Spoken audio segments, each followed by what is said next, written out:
Hello guys, welcome to talkies today channel. ఈరోజు రీసెంట్గా ఓటీటీలో రిలీజ్ అయిన అరబియా కడలి అనే వెబ్ సిరీస్ ఎలా ఉందో డిస్కస్ చేద్దాం. సో వీడియోలోకి వెళ్ళే ముందు మీరు మన ఛానల్ని ఫస్ట్ టైం చూస్తున్నట్టయితే ఒక లైక్ చేయండి, ఒక కామెంట్ చేయండి, అలాగే మన ఛానల్ని సబ్స్క్రైబ్ చేసుకోండి.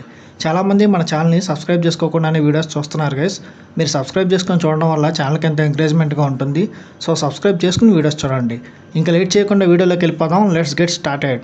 యాక్టర్ సత్యదేవ్ హీరోగా, ఆనంద్ హీరోయిన్గా తెరకెక్కిన వెబ్ సిరీస్ అరబియా కడలి. ఈ సిరీస్కి డైరెక్టర్ క్రిష్ జాగర్లమూడి క్రియేటివ్ డైరెక్టర్గా వర్క్ చేశాడు. ఈ సిరీస్ ఎలా ఉందో ఇప్పుడు చూద్దాం రండి. విశాఖలోని భీమిలిపట్నంకి చెందిన చేపలవాడకు చెందిన యువకుడు బదిరి తన పక్క గ్రామం అయిన మత్స్యవాడకు చెందిన గంగా అనే అమ్మాయిని ప్రేమిస్తూ ఉంటాడు. కుటుంబం వృత్తిలో భాగంగా గుజరాత్కు వెళ్ళి చేపల వేటను కొనసాగిస్తూ ఉంటాడు. ఈ క్రమంలో అరేబియా సముద్రంలో నిబంధనలను ఉల్లంఘించి సత్యదేవ్ తన తోటి మత్స్యకారులతో కలిసి పాకిస్తాన్ జలాల్లోకి వెళ్ళి వారికి పట్టుబడతాడు. తన ప్రియుడు పాకిస్తాన్లో చిక్కుకుపోయాడనే విషయం తెలుసుకున్న గంగ అతన్ని విడిపించుకునేందుకు ప్రయత్నాలు చేపడుతుంది. బదిరి గంగ ప్రేమకు పెద్దలు ఎందుకు అడ్డు చెప్తారు? వారి ప్రేమ బంధానికి ఎలాంటి ఆటంకాలు ఎదురవుతాయి? విశాఖపట్నం తీర ప్రాంతం నుంచి వెళ్ళి గుజరాత్లో ఎందుకు చేపల వేట కొనసాగించాల్సి వచ్చింది? పాకిస్తాన్ అధికారులకు చిక్కిన బదిరి బృందం ఎలాంటి కష్టాలను ఎదుర్కొన్నారు? గంగ ప్రయత్నాలు ఎలా కొనసాగాయి? బదిరిని విడిపించే ప్రయత్నంలో అధికారులకి, మత్స్యకార కుటుంబాలకి మధ్య జరిగిన డ్రామా ఎలా ఉంది? బదిరి గంగ ప్రేమ కథ సుఖాంతం అయ్యిందా లేదా? ఈ విషయాలన్నీ తెలుసుకోవాలంటే మీరు ఈ వెబ్ సిరీస్ చూడాలి. అరేబియా కడలి ఈ కథ వినడానికి ఓటీటీలో చూస్తున్నప్పుడు మనకి రీసెంట్గా రిలీజ్ అయిన తండేల్ మూవీ గుర్తొస్తూ ఉంటుంది.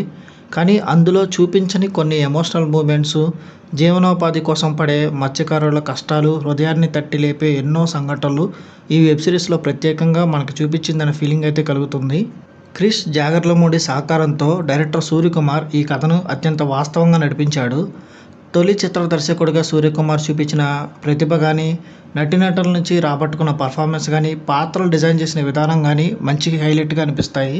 దేశం ఏదైనా కానీ మత్స్యకారుల జీవనోపాధికి అడ్డంగా మారే నిబంధనలు, అరకొర సౌకర్యాలు ఆలోచించేలా చేస్తాయి. క్రిష్ చెప్పినట్టు సముద్రంలో తిరిగే జంతువులకి సరిహద్దులు లేనప్పుడు మనుషులకు ఎందుకు సరిహద్దులు, వారికే ఎందుకు నిబంధనలు అనే ప్రశ్నలు మైండ్లో తిరుగుతూ ఉంటాయి.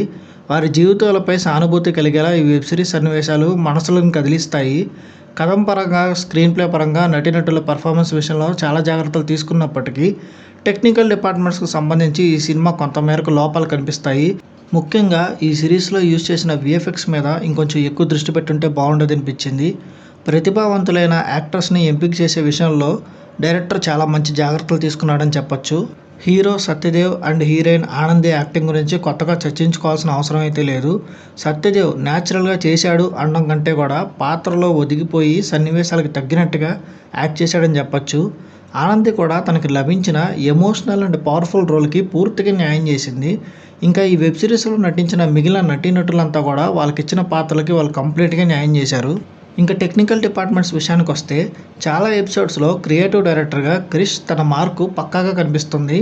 ఈ కథలో ఆయన విజన్ ఒక యాడెడ్ అడ్వాంటేజ్గా మారిందని చెప్పొచ్చు. సమర్ రెడ్డి అందించిన సినిమాటోగ్రఫీ చాలా కలర్ఫుల్గా కనిపిస్తుంది. విద్యాసాగర్ మ్యూజిక్ కూడా బాగుంది. వెబ్ సిరీస్ కాబట్టి ఎడిటింగ్ కూడా చాలా బాగా కుదిరిందని చెప్పొచ్చు. ప్రొడక్షన్ వాల్యూస్ ఓకేగా ఉన్నాయి. ఓవరాల్గా చూసుకున్నట్టయితే ఈ అరేబియా కడలి మత్స్యకారుల కష్టాలు, కన్నీళ్ళు అండ్ వాళ్ళ జీవితాల్లో వచ్చే ఎమోషనల్ ఎలిమెంట్స్ అన్నీ కలబోసిన ఒక ప్రేమ కథ. దేశభక్తికి సంబంధించిన ఎమోషన్స్ కానీ, యాక్షన్ సీక్వెన్సెస్ కానీ అలరిస్తాయి. ముఖ్యంగా నటీనటుల పర్ఫార్మెన్సెస్ అందరివి ఆకట్టుకుంటాయి. ఈ వెబ్ సిరీస్లో ఎలాంటి అసభ్యకర సన్నివేశాలు లేవు. అమెజాన్ ప్రైమ్లో స్ట్రీమ్ అవుతుంది ఇది. నాగ చైతన్య నటించిన తండేల్ మూవీ కనుక మీరు అసలు చూడకపోయి ఉంటే ఈ వెబ్ సిరీస్ ఖచ్చితంగా చూడండి, ఖచ్చితంగా నచ్చుతుంది. అండ్ మీరు తండేల్ సినిమా చూసినప్పటికీ కూడా ఆ సినిమాలో చూపించని కొన్ని సన్నివేశాలు ఈ వెబ్ సిరీస్లో చాలా బాగా చూపించారు. ఒకసారి ట్రై చేయండి. ఈ వెబ్ సిరీస్కి మన టాకీస్ టుడే ఛానల్ వాళ్ళు ఇస్తున్న రివ్యూ 3/5. ఇది నా ఒపీనియన్ మాత్రమే. ఈ సిరీస్ మీరు ఆల్రెడీ చూసినట్టయితే ఈ సిరీస్ మీకు ఎలా అనిపించింది అనేది కింద కామెంట్ సెక్షన్లో మెన్షన్ చేయండి. ఇంకా ఎవరైనా మన ఛానల్ని సబ్స్క్రైబ్ చేసుకోకపోతే ఇప్పుడే సబ్స్క్రైబ్ చేసుకోండి. ఇదే వాళ్ళ వీడియో గైస్. మళ్ళీ ఇంకొక మంచి వీడియోతో మీ ముందుకు వస్తాను. Thanks for watching. జై హింద్.